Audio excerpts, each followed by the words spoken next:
Welcome, friends, to week 4 of our Spirit Groups dive into the love principles.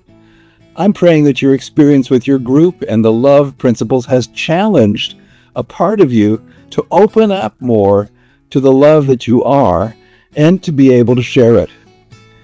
Here's a question for you to share with your group to have more empathy for yourself and each other. When was the time you changed what you thought about yourself? When was the time you changed what you thought about yourself? Stop the video and take time to share.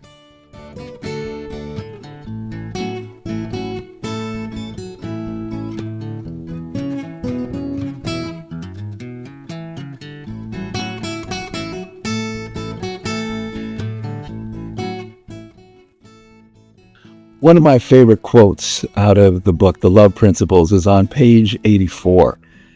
The author writes, "Our experience is a result of our perspective." She makes it so succinct. Our experience is a result of our perspective.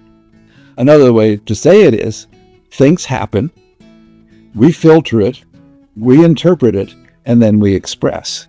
But that expression really comes from our interpretation and how we filtered what's happened.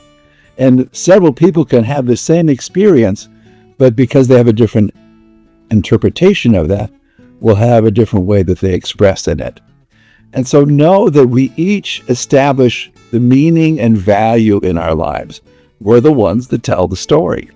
And it's really not good or bad that we tell a story, but just have the awareness that your experience of reality is manufactured by your choices about what keeps your attention and what you choose next. What keeps your attention, what's wrong, what isn't working, or the beauty that's there, the love that is there, the joy that is there, the opportunities that are there. We make different choices depending on what we're looking at. And think about, how do you relate to your stories of trauma? And how do others, be aware of how others relate to their stories about trauma. Is it about me, about what happened to me? Or is it about how I choose to respond? That's the key. How I choose to respond, how you choose to respond. And she gives a wonderful example in the book. This is on page 93. She says, practice receiving each life experience in 3 different ways at once. So here's the example she gives. If my partner tells me to go away for a while, my first private world response is that I have been rejected. I will immediately add 2 additional interpretations. The second response on my part might be, my partner trusts me enough to state his needs clearly. A third response might be, my partner is asking me for a gift, and it is one that I can easily give. When we practice this way, we stretch the confines of our filter system, and we constantly remind ourselves that we create our own reality. So think about that. Something happens. What's our first interpretation of it? Can we come up with 2 other ways to look at that? And she says that there's 2 phases of our growth. The first phase is that we become conscious that we create our own experience of reality. Because if we're not aware, we're just sort of swept along by our preferences about circumstances and other people's opinions. But at some point we become aware, no, I'm the one that's interpreted this to be this way. And think about what groups you associate with, or what group thinking you associate with. That can determine how we experience. So become conscious of that. That's the first phase.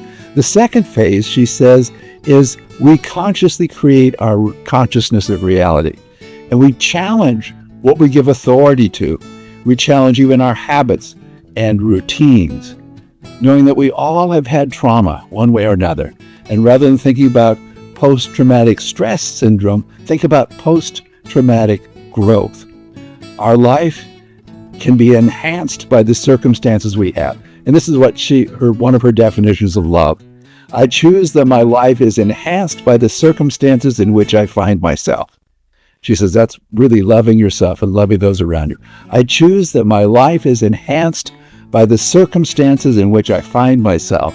And an extension of that, she says, I receive what is transpiring as supportive, enlivening, enriching, and expanding.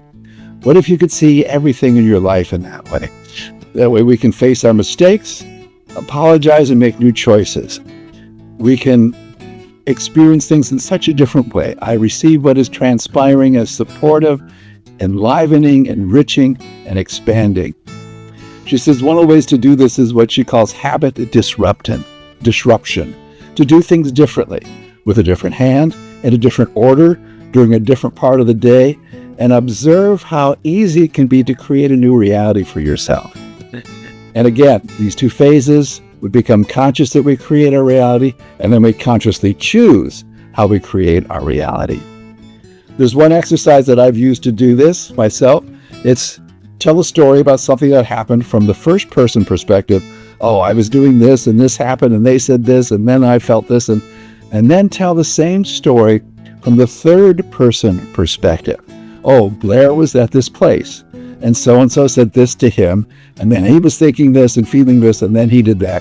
And watch how when you tell it from the third person perspective, your experience of that event changes in a way. Here's an exercise that she gives in her book. When someone says something to you, observe how you interpret it, what you're hearing, how you feel, how you choose to respond. Take a breath, and then add at least two different interpretations and two different ways to expand, to respond.